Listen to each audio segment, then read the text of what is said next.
Aloha and welcome to episode 2 in a 3-part series on pedagogy in the Hawaiian Islands. My name is Noah Ranz-Lind and I'm a student from the University of Massachusetts Amherst interning here at the Human Restoration Project. Before we get started, I wanted to let you know that this is brought to you by our supporters, 3 of whom are John O'Bryant, Keith Matthias, and Trevor Oleo. Mahalo nui for your ongoing support. You can learn more about the Human Restoration Project on our website, humanrestorationproject.org, or find us on X, Instagram, or YouTube.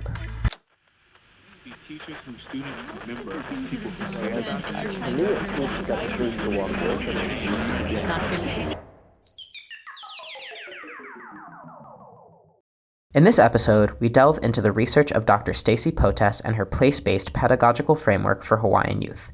Stacy Potes, Ph.D., is an assistant professor at the University of Hawaiʻi at Mānoa College of Education in secondary mathematics. Dr. Potes currently teaches undergraduate and graduate courses in teacher preparation, including secondary mathematics models and multicultural education. Previously, she worked as a mathematics lecturer at the University of Hawaiʻi, West Oʻahu, for 5 years, and as a secondary mathematics teacher for 13 years in the Department of Education. She focuses on contextualizing mathematics education by incorporating mathematics, culture, and sustainability. Her research is rooted in Hawaii and influenced the development of a framework that includes place-conscious pedagogy, culturally responsive pedagogy, and critical ethnomathematics pedagogy. Hi, Dr. Potes. Thank you for joining me today. Hey, thanks for having me. Your dissertation that you did in ethnomathematics, I read it and it's super interesting. And I want to know, first off, what motivated you to go into pedagogy and ethnomathematics as your area of academic interest? Yeah, thanks for reading it. So I was born and raised in Hawaii, and I spent a lot of time near the ocean growing up. And my dad was a fisherman, so I spent hours at a time at the beach. And I can remember spending time in the tide pools, and I was so fascinated by everything. But it wasn't until later in life I realized just how much I learned by just being there, simply observing, wind direction, tide changes, all of that, just by just being there. And so there's this olelo no'eau, or a Hawaiian proverb, that clearly speaks to that. And it goes, Nana kamaka ho'olohe ka pepeau pa'a kavaha. Observe with the eyes, listen with the ears, and shut the mouth. And so that was kind of my childhood. But when I went to school, learning was very different for me. And so I don't know if you guys have seen the movie Moana, but she had like this very strong pull towards the ocean, right? And I think it's very common for islanders to also be very just drawn towards the ocean. And I also felt that. But when I was in school, I can really remember high school specifically. I remember always trying to choose the window seat. And I would just stare out the window and look at all the elements outside. And especially in math class, I feel like math class is a lot about memorization and procedures for me. And so I just would think to myself, why can't we be studying math outside? Look at all of the things that are happening. And I would actually be making predictions about what the waves look like that day, instead of really focusing on the math that I was supposed to be focusing on. So also later, I taught mathematics for 13 years at a public high school. And for the majority of those 13 years, I could really say that I was just consumed by state test scores and standards. And it really wasn't until my last 2 years teaching that in high school that I realized that. And in those last 2 years, I volunteered to teach this class called Modeling Our World. And that class just came out. And the typical student in that class just didn't like math. Some of those students had previously failed math. And some of those students just needed a last credit just to graduate. And so I took that as an opportunity. And I thought to myself, what is the best way to teach this class in a way that students can benefit? And so my entire curriculum was based on projects. We did projects every quarter.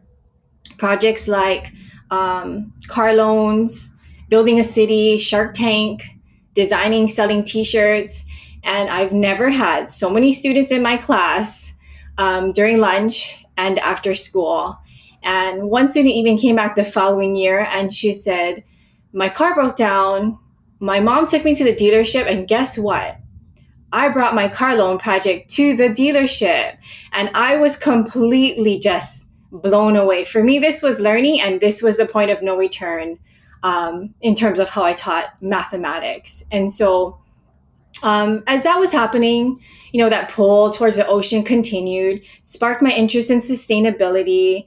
And at the same time, bits and pieces, I was learning about the overthrow of the Hawaiian kingdom in 1893. And I was just shocked and in disbelief about things that I had no idea about, and happened to a place where I lived my entire life. And at the same time, I was starting to notice with that, like, the beaches that I was growing up on were starting to really change. And so I realized that all these topics, mathematics, culture, sustainability, they were all very much related. And so this is where my interest in pedagogy and ethnomathematics stemmed from. Yeah. Great. And so in your dissertation, you sort of describe this Aina-based framework, and you highlight three core elements of it. There's this, little triangle, and you have all these elements. And so the three elements that I wanna talk about are this place consciousness, cultural responsiveness, and this idea of critical ethnomathematics.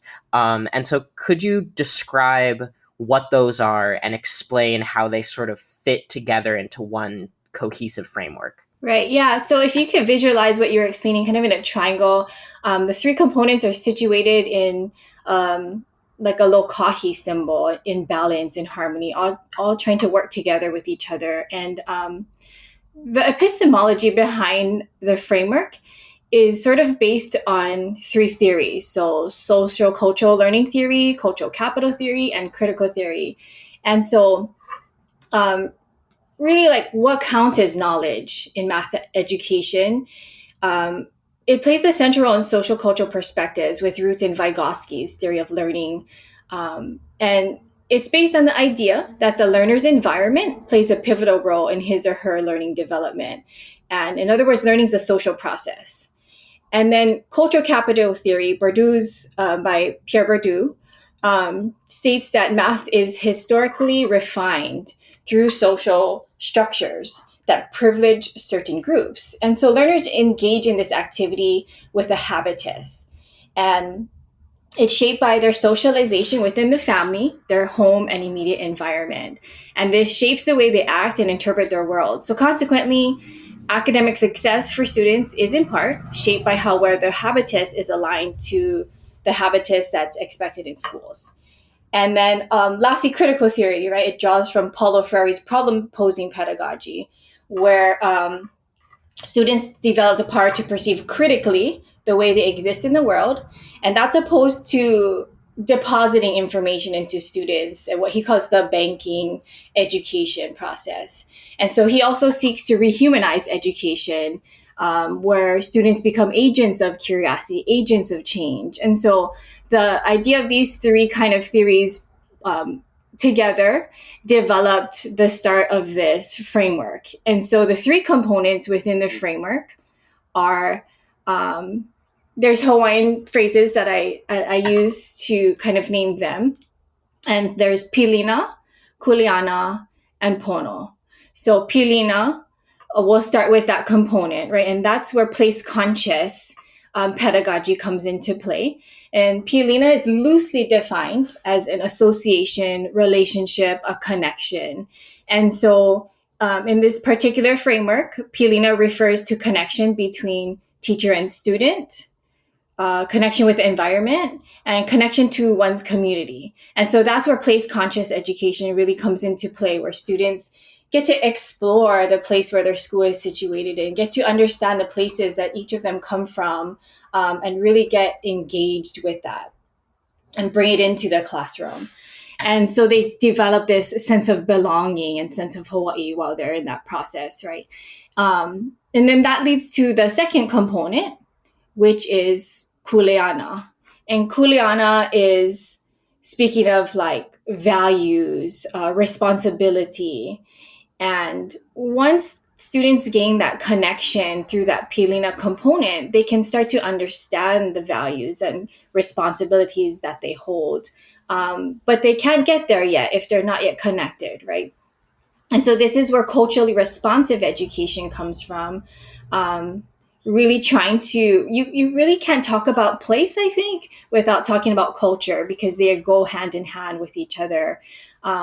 But once students start to really understand their kuleana for certain places, then and only then will they be able to act upon it, right? They can make choices. They can speak up for these certain places.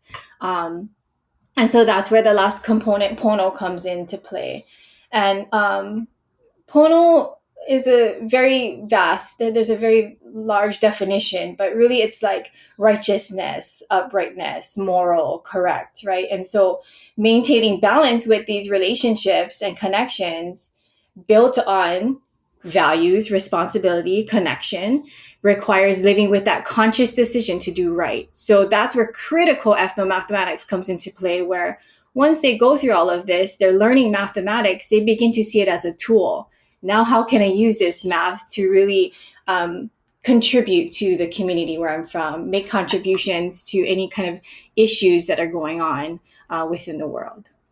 So those are the three components in that framework that kind of work together, but also are individually very, very heavy, but not meant to be separated from each other. This framework is also based on Nahopena A'o, and Nahopena A'o is a framework that has been put out into the DOE Department of Education school system in 2015. And it really reflects Makahana Ike, so in doing one learns. And it's based on these 6 core values of sense of belonging, responsibility, excellence, aloha, total well-being, and Hawaii.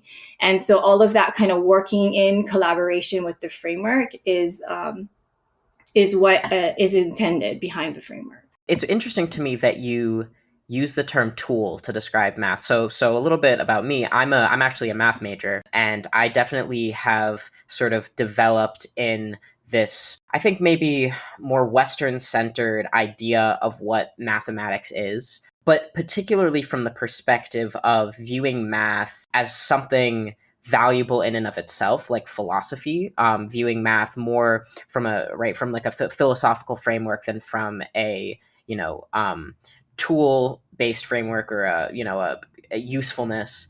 And something that struck me in reading about critical Hawaiian pedagogy is that understanding of math specifically, but in general, the sort of culture of academics, I don't want to say is rejected necessarily, but is certainly not emphasized. So I'm curious, from my perspective as someone who thinks that math should be taught not just on its own, but certainly to some degree as something to be studied for its own sake. I'm curious if you think that there's any room in your framework for math to be valuable in and of itself, or only really as a tool to explore more culturally or personally relevant topics. So, well, in terms of math, and if you think of a math student in the classroom, I think that every student, Indigenous or not, local or not, Hawaiian or not, all have a kuleana behind why they're in that certain classroom, why they're located in that certain space, right? And I think when we're in the classroom, oftentimes it's really easy to really just forget about just simply that. Why are we teaching these students math? Why is this student here in this math class? And I think if we can situate math in terms of what is real for them, in terms of the context behind the math, right? Then they're not going to, you won't hear that question anymore. Like, how am I going to use this in real life? That's a question that is often wondered in math classes by students, right? And that will be no longer, because it will already be real life. They'll already be applying it within the framework. And so math in terms of like a Western context, right, is a lot of memorization, following the formula, and just procedure over and over and over. And for some, that might be okay. But I think in the world in which we live in now, there's a lot of, AI is taking over. There's a lot of play in education right now too, right? And so we really need critical thinkers. And if we just have our students in terms of math, memorize, memorize, memorize, then they're going to lose that critical part. And we want to humanize them, right? We want to see them as humans being able to think for themselves and apply the math. And so when they get out into the workforce, they're not just another robot spitting out information. They're able to adjust, adapt to situations, and they'll be seen as more valuable. And so the math, I think, there's probably a small percentage of students that will be like math majors, right, or mathematicians. And so I think teaching to a framework in terms of context and being able to relate it to the students, I think will be a more universal approach to teach for all students. So, yeah. Yeah, that's super interesting. Yeah, for sure. I mean, I definitely see that because I'm weird, and the fact that I like math is probably a little weird for a lot of people. But yeah, I definitely see that for the majority of students, they're not going to think about math the way that I do, or the way that someone who wants to go into math does. And I definitely see the necessity for your average student who just needs to learn the math that they need to learn, to do the things that they need to do and work the jobs that they need to do, that they still need to have a framework for understanding it that allows them to find themselves in it. I really do see that. Yeah. Cause I think that's even under the best of circumstances, I don't necessarily think there's going to be a lot of people who find that passion in math. And so sort of moving on from that, in what areas do you see, focusing on the specific problems in Hawaiian education, in what areas do you see Native Hawaiian youth falling behind in school? And how does this framework that you've constructed address those discrepancies? Yeah, so that's, I guess, kind of related, right, to the previous question and in terms of context. But according to the US Census, Hawaii has the highest diversity index rate at 76%. And so that should say that, education should be a little bit different in terms of who we're teaching to. So also along with that, Hawaii's math scores are consistently below average, below that proficiency mark. And so it's even lower for Indigenous or Pacific communities. Native Hawaiian students, in particular, along with Pacific Islander students, are among the lowest performing groups. And so if we understand that Indigenous people carry this deep and intimate connection to place, I mean, it's evident in place names in Hawaii. If you look into place names in Hawaii, there's mo'olelo or stories that are connected to all of the places, and they're passed down from generation to generation. It really is a map or a guide that really helps people get back to their roots. And also, in Hawaii, a common question if you meet someone, and I know you probably heard this, Noah, coming to Hawaii, is, where are you from? Or what school did you graduate from? Right? That's a common question when you first meet someone in Hawaii. Why is that? Well, that's because people feel more comfortable when they're connected to places and people that are from the same area, and they really value and they're proud of where they come from. And that's that building pilina part, right? And so in the classroom, it's no different. Say you have a student that you find out is interested in diving. It likes to dive. The student likes to dive.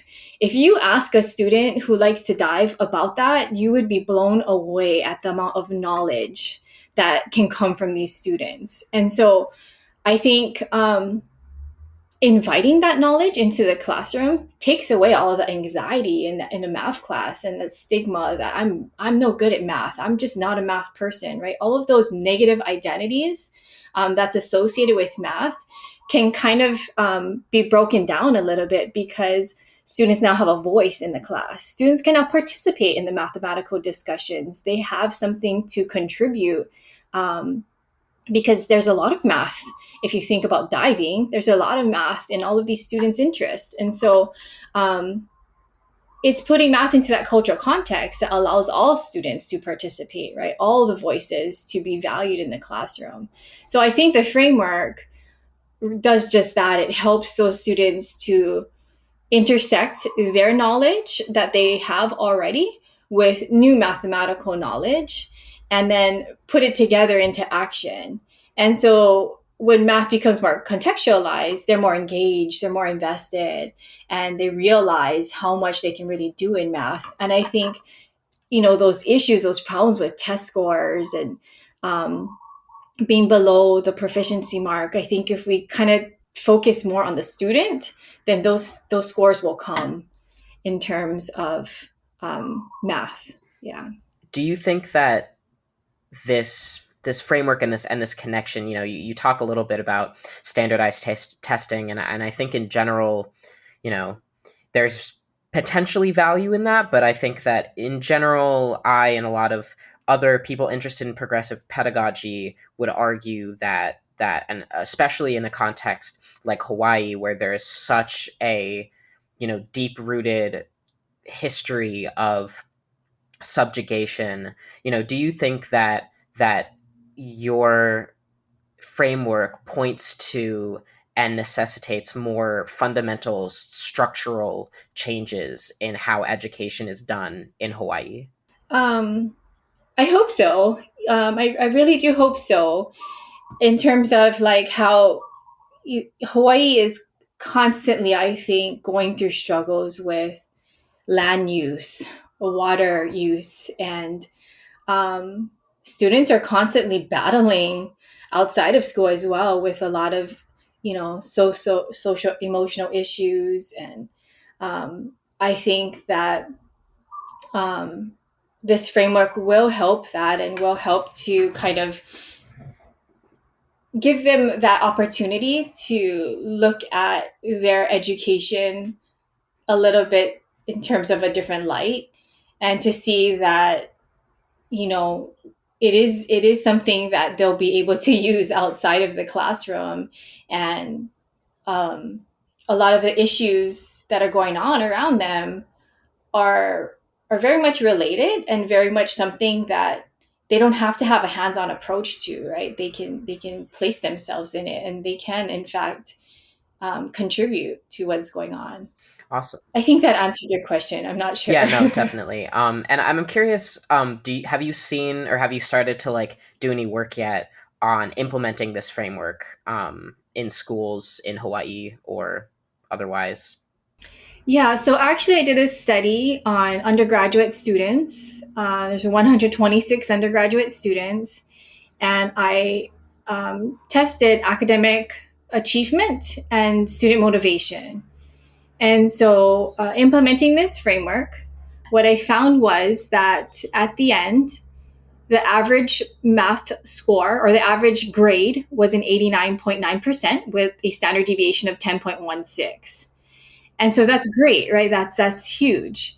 When you look more closely at that number, the maximum grade received was 100%, but the minimum grade was a 36.14%. It's a really low grade, and this person, of course, didn't pass the class, right? So this is an undergraduate course. They need a 70% in the class to move on to the next math course or to get credit. And so I looked a little bit more closely at those students who didn't pass. And what I found was just amazing, mind-blowing. So when I looked closely at all these students who got 70% or below, I looked at the comments that they left in regards to the class. And it turns out that although they didn't pass, they have to take the class again, they didn't receive credit, they all left positive remarks. All of the comments were positive. In fact, one person, and this is the person that scored the lowest at 36.14%. This person says, I enjoyed the class. I like the connection of math to real issues, and I've become more attentive to the environment. Another person that didn't pass said, math was never appealing to me. The way the course incorporated Hawaiian culture and ecological preservation into the curriculum made it so much more enjoyable. So for me, even though these students didn't pass the course, they they still come out of this course successfully. They're still coming out with being able to apply the math, to be able to see the connections. And so for me, this was very much a success. And in terms of motivation was also measured quantitatively, and that was very similar to the average grade at an 89.8%. So students were equally motivated in terms of their academic success. So I hope to do more studies on this, with a different population. This was done on undergraduate statistics students. And I hope to do more projects like this, perhaps in the high school level, with a variety of classes, right? Not just statistics, but algebra 1, geometry, and all those different content topics in the high school level as well. Awesome. Yeah, and I've definitely noticed, sort of going off of what you were saying, I've definitely noticed at least people my age, younger, well, mid to younger Gen Z people, I've definitely noticed that there's this really strong pushback against sort of cultural hegemony, right? I feel like there's a lot of people now my age who are trying to sort of carve out, and I'm sure this has always been true, but I've really seen this a lot now, that there are students who are pushing back against the sort of like hegemonizing forces of the society we live in, and carving out their identities for themselves and reclaiming their identities. Do you see your framework as responding to that, or do you see it as a framework that intends to sort of promote that? Yeah, I mean, I think the framework is very inviting and very yeah, I mean, it does help, and in terms of like student identity is huge, right? And students are now in the phases where they want to speak out. They're becoming more attentive to who they are, to where they come from, and I think the framework allows for that, allows for including everybody into the classroom. And so when I think students can bring that into the classroom, the learning only becomes more powerful. I think if we butt heads, with individuals, then there's always going to be that wall up in terms of the learning, right? So I definitely think that the framework is inclusive for everybody, and for that kind of idea that identities are now being brought to the forefront of students, and they're speaking out about it. So I love that. I love that everybody can be open and be who they are in the classroom. I love that. And so, sort of moving past the Hawaiian context, where do you see educators outside of that context able to use this framework that you've created? How do you imagine it could be sort of retweaked and reworked for a variety of different contexts? Yeah. So one thing actually I noticed in the framework when I was doing a study is that there are actually students who, were not from Hawaii, that kind of was like, a little bit unfamiliar with these Hawaiian terms that I am using within the framework or in the class. But at first they're uncomfortable. But I think when we start to talk really about place, that's universal for everybody, right? That everybody can relate to place. Everybody's breathing the same air. We're all surrounded by the same ocean here in Hawaii, and that's common for everybody and grounds for everybody to speak about. So, in non-native Hawaiian classroom contexts, I think the framework's focus on place conscious education is really a starting point. So in a sense, the framework can be applied to all classrooms, not just classrooms in Hawaii. And really the framework's not meant to be like a step-by-step manual, right? It's meant to be adaptive, to be fluid, depending on the teacher, depending on the student, depending on the location. That's what it's meant to do, is to be able to put the curriculum in the hands of the educator and to bring their students into it, and to really design it themselves based on the three components and the three pedagogical perspectives.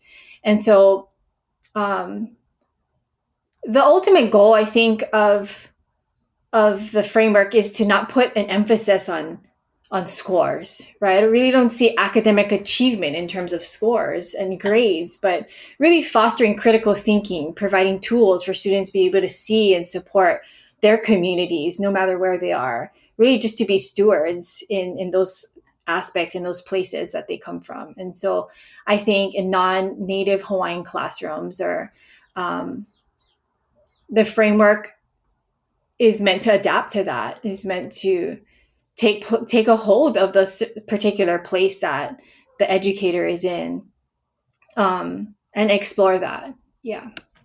Awesome. And then before we start to wrap up here, is there anything else about the work that you've done that you think is important that we haven't discussed so far? Well, it's definitely still a work in progress, and it's been adapting as we speak. But I think that I would like to say that the framework, is meant for the educator as well to kind of go through this process of pilina, kuleana, and pono for themselves. So I've went through this process myself, I think, as I've developed the framework. And I think that would kind of be like the first thing I would say if an educator is thinking about this, is to start with pilina, go into the community, right? Develop relationships and understand place, and make those community connections, do community service, talk to the locals in the area, and just try to understand some of the issues that are going around in the community. Develop that pilina. And then also ask yourself, what is my kuleana as an educator? What are my responsibilities? Why am I here? What are my goals? What are my intentions? And lastly, how can I make a difference? Educators have this huge ability to impact so many people and can potentially create massive positive change in communities and environments. And so I would just advise anyone looking at the framework to think how they could go through this progression themselves, and put themselves in this progression before they can implement it in the classroom. And this sort of answers my last question, but, moving on from just this particular framework, what advice would you give to educators who want to incorporate these ideas, but also just progressive pedagogy and critical pedagogy into their lesson plans, particularly in environments where maybe there's a little bit more hostility towards those ideas? Yeah. So really, yeah, same thing. It's just go through that progression, but in math education, there's so many aspects to teaching for educators that it's so easy, right, to get caught up in standards and grades. And not to say that they're not important, but standards need to be included in lesson plans and curriculum.